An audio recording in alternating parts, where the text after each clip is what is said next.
கற்றல் நோக்கங்கள். நீங்கள் செய்வீர்கள்.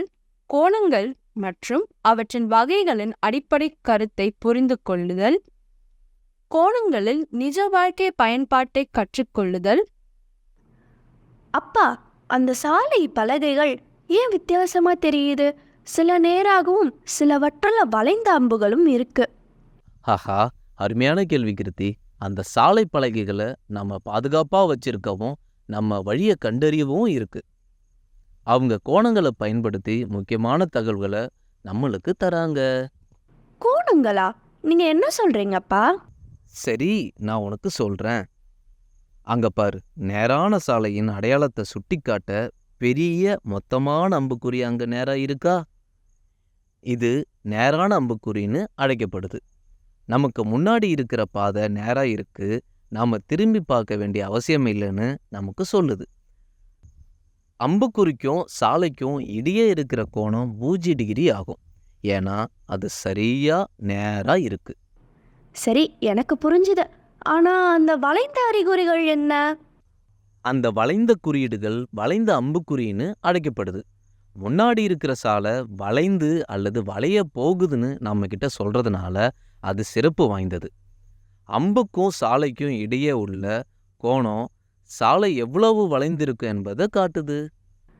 அப்படின்னா அம்புக்குறி ஒரு பெரிய கோணத்தை உருவாக்கினா அது கூர்மையான வளைவுன்னு அர்த்தமா? சரியாக கிருத்தி. அம்பு ஒரு பரந்த கோணத்தை உருவாக்கினா சாலை வளைந்து செல்லும் நதியை போல மெதுவா வளைஞ்சு இருக்கும். ஆனா அம்புக்குறி ஒரு சிறிய கோணத்தை உருவாக்கினா சாலை ஒரு குறுகிய வளைவு போல கூர்மையான திருப்புதலா இருக்கும். இதுல இன்னும் கொஞ்சம் தெளிவு வேணும்னு நினைக்கிறேன். இந்த குறுகிய கோணங்கள் மற்றும் பரந்த கோணங்கள் என்ன? அவற்றை விரிவா விளக்க முடியுமா? நிச்சயமா கிருத்தி. கணிதத்துல வடிவியல் என்ற ஒரு கருத்து இருக்குது. இது கணிதத்தின் கிளையில ஒன்று. இது வடிவங்கள், கோணங்கள், பரிமாணங்கள் மற்றும் அன்றாட வாழ்க்கையில நாம பார்க்குற பல்வேறு பொருட்களின் அளவுகளோட தொடர்புடையது. வடிவியல் என்பது பண்டைய கிரேக்க வார்த்தையிலிருந்து பெறப்பட்டது. ஜியோ என்பது பூமி மற்றும் மெட்டான் என்பது அளவீடு. கோணங்கள் மிகவும் சுவாரஸ்யமான மற்றும் முக்கியமான தலைப்பு. இது நம்ம அன்றாட வாழ்க்கையோட நடவடிக்கையில குறிப்பிடத்தக்க பங்கு கொண்டு இருக்கு. இந்த போக்குவரத்து அடையாளங்களுக்கும் அதே பயன்பாடு தான். போக்குவரத்து அம்புக்குறிகள் மற்றும் கோணங்கள். நான் அடிப்படையில இருந்து ஆரம்பிக்கிறேன். உன்னுடைய முந்தைய அறிவு ஞாபகப்படுத்தவும் கோணங்கள் பற்றி இந்த புதிய கருத்து நல்லா புரிஞ்சுக்கவும் இது உதவும். ஒரு கோடு என்பது எந்த முடிவும் இல்லாம 2 திசையிலும் நீண்டு இருக்கும். நேர்கோடு ஏபி என்பது ஏபியால் குறிக்கப்பட்டது.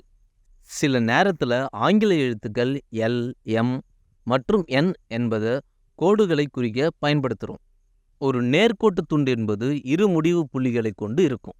ஏபி என்ற கோட்டுத்துண்டு ஏபியால் குறிக்கப்பட்டது. அடுத்த ஒரு கதிர்கள் வருது. அப்பா, நான் இதை எங்க கணித வகுப்புல கத்துக்கிட்டேன். நான் முயற்சி செய்யவா?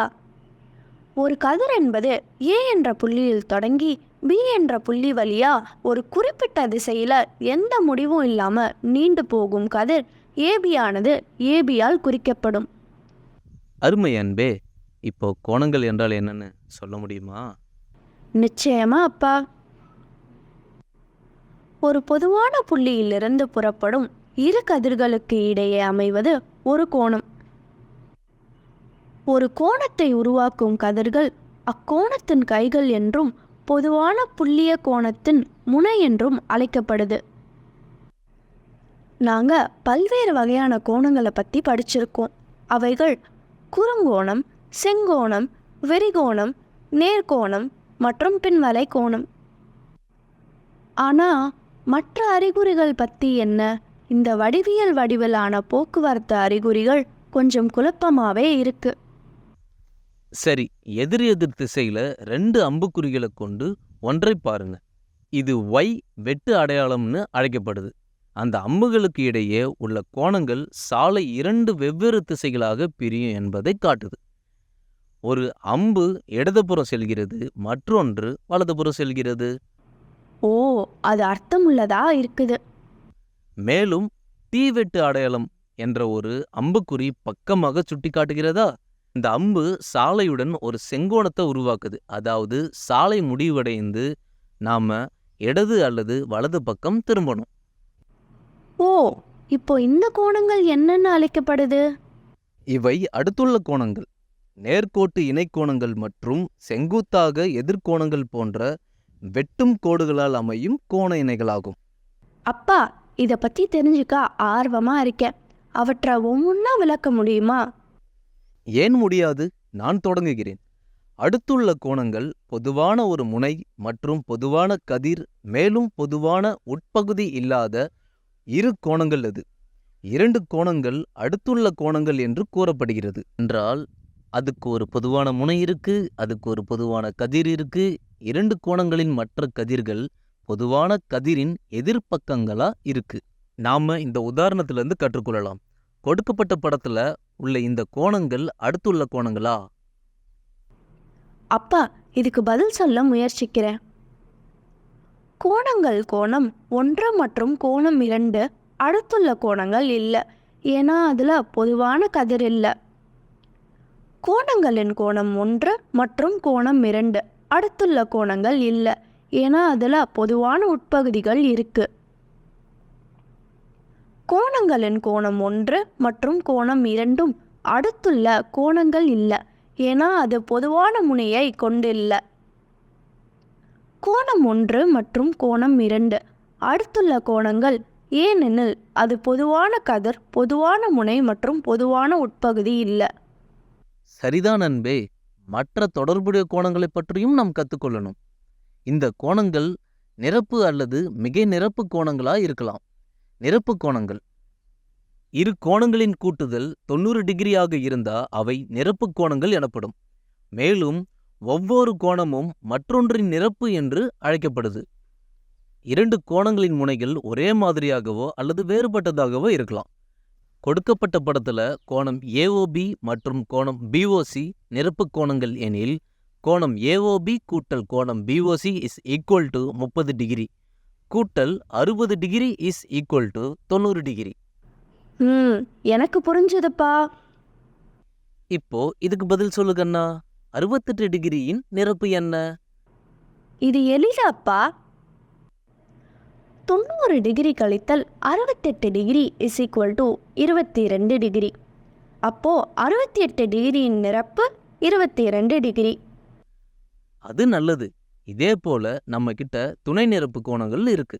இரண்டு கோணங்களின் கூட்டுதல் 180 டிகிரி எனில் அக்கோணங்கள் மிக நிரப்பு கோணங்கள் எனப்படும். ஒவ்வொரு கோணமும் ஒன்றுக்கொன்று துணையாக இருந்தா அவை துணை நிரப்பு கோணம் எனப்படும். இந்த உதாரணத்தை கருத்தில் கொள்வோம். இரண்டு துணை நிரப்பு கோணங்களின் அளவு 3x கூட்டல் 15 டிகிரி மற்றும் 2x கூட்டல் 5 டிகிரி எனில் எக்ஸின் மதிப்பு கண்டுபிடி. கொடுக்கப்பட்ட கணக்கின்படி 3x கூட்டல் 15 டிகிரி மற்றும் 2x கூட்டல் 5 என்பது துணை நிரப்பு கோணங்கள். எனவே நாம பெறுவது 3x கூட்டல் 15 டிகிரி கூட்டல் 5 degree is equal to 180 degree. 3x கூட்டல் 2x 15 டிகிரி கூட்டல் 5 degree is equal to 180 degree.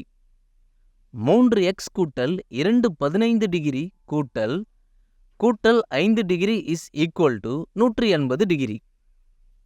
5x கூட்டலில் 20 degree is equal to 180 degree.